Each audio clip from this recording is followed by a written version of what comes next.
Olá, Pastor John. O que os cristãos devem pensar sobre o socialismo? Primeiro, devo deixar clara a minha preocupação em falar sobre o assunto e dizer que não sou um especialista em ciência política ou economia. Assim, tenha isso em mente. Vamos lá. A primeira coisa que devo dizer é que na igreja ninguém deve passar fome. Ninguém deve ficar sem um lugar para morar. Ninguém deve ficar sem a assistência médica de que precisa. Ninguém deve ficar sem emprego se for possível que os crentes o ajudem a encontrar um e assim por diante. Tudo isso deve acontecer através de ajuda voluntária de outros crentes, sem coerção. Quando Lucas escreve em Atos 2, versos 44 e 45, todos os que creram estavam juntos e tinham tudo em comum, vendiam as suas propriedades e bens, distribuindo o produto entre todos, à medida que alguém tinha necessidade. O que ele quer dizer é que todas as necessidades estavam sendo atendidas por outros crentes, mesmo que tivessem que vender as coisas que possuíam a fim de ajudá-los a atendê-las. Isso era feito voluntariamente. Não removia, mas presumia a propriedade privada. De fato, toda a Bíblia, tanto o Novo quanto o Antigo Testamento, assume tanto a legitimidade quanto a necessidade da propriedade privada. Não roubarás. Não faz sentido onde ninguém tem o direito de possuir o que lhe pertence. A razão pela qual eu saliento que tudo isso se dava sem coerção, voluntariamente, não forçado, é por causa de uma forte ênfase que Paulo coloca em dar aos pobres em 2 Coríntios 8 e 9. Voluntariamente, não com tristeza ou por necessidade.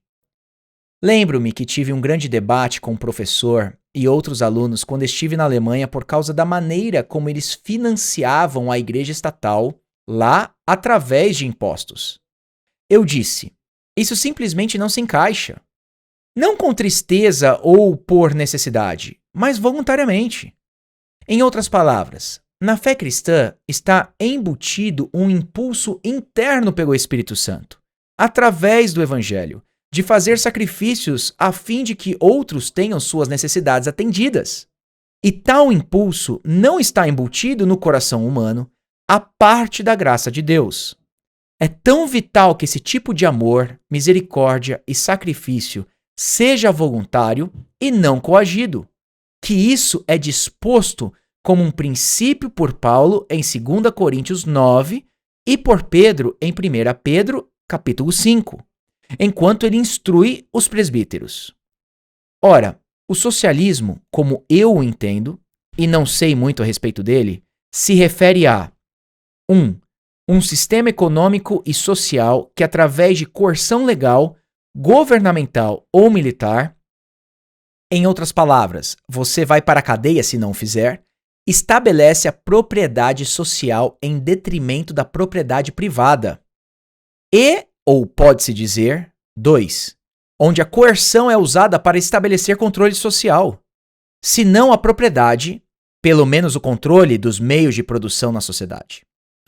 E assim, através do controle, você efetivamente elimina muitas das implicações e motivações da propriedade privada. Em outras palavras, o socialismo toma emprestado os objetivos compassivos do cristianismo, em atender às necessidades das pessoas enquanto rejeita a expectativa cristã de que tal compaixão não seja coagida. O socialismo, portanto, recebe sua atratividade em certos pontos da história em que pessoas são atraídas pelos direitos que o socialismo traz, e em que as pessoas são ignorantes ou se esquecem da coerção e da força necessárias para implementá-lo.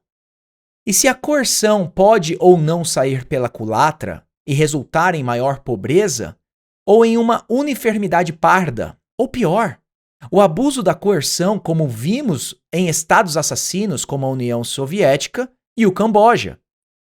Pode ser que o candidato esteja enumerando coisas em nossa sociedade que precisam de atenção.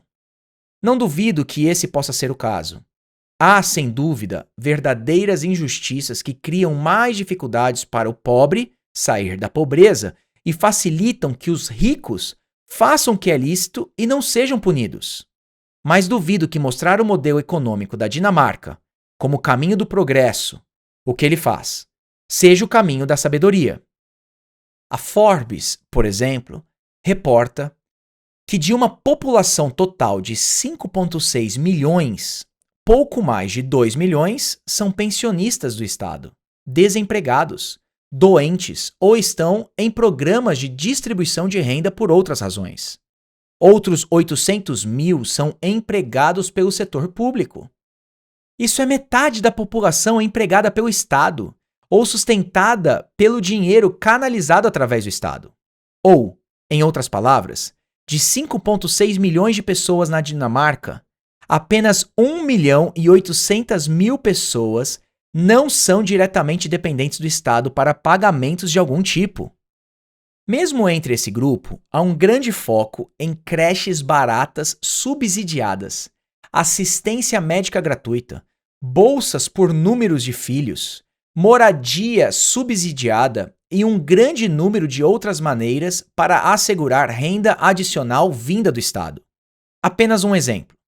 Estudantes recebem 5 anos de mensalidades gratuitas nas universidades públicas. E eu li sobre um estudante casado que recebe $900 mensais do Estado e creche gratuita.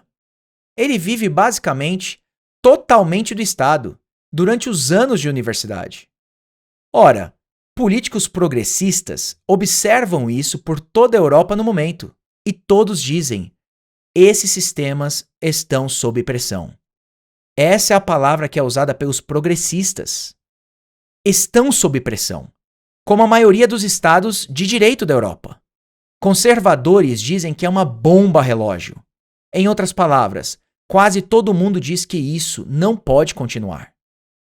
A crise na Grécia é o precursor. E não importa o quão iradas as pessoas fiquem quando seus direitos são ameaçados ou retirados. Não dá para criar impostos de lugar nenhum. E a base de suporte não estará lá para sempre. Sem mencionar outros desincentivos que afligem as economias socialistas no longo prazo. Assim, um candidato ou qualquer outra pessoa recomendar o socialismo como o da Dinamarca como sistema que nos fará bem é, no mínimo, ter uma visão míope. Em geral, eu diria que os impulsos do cristianismo bíblico incluem 1. Compaixão pelos desfavorecidos. 2. Justiça sob a lei sem levar em conta o status. 3. Liberdade para criar e produzir. 4. Propriedade privada. Minha própria sensação é que a história, a razão e uma maior reflexão bíblica levam à conclusão de que liberdade e direitos de propriedade levam a um bem-estar de maior longo prazo. Ou, como dizem hoje em dia, prosperar em maior número.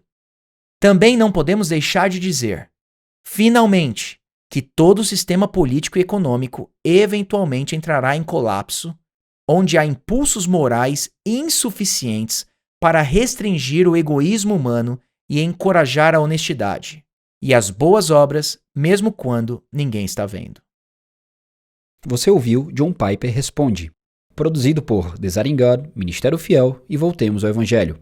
Para mais conteúdos gratuitos, acesse ministériofiel.com.br e voltemosaoevangelho.com.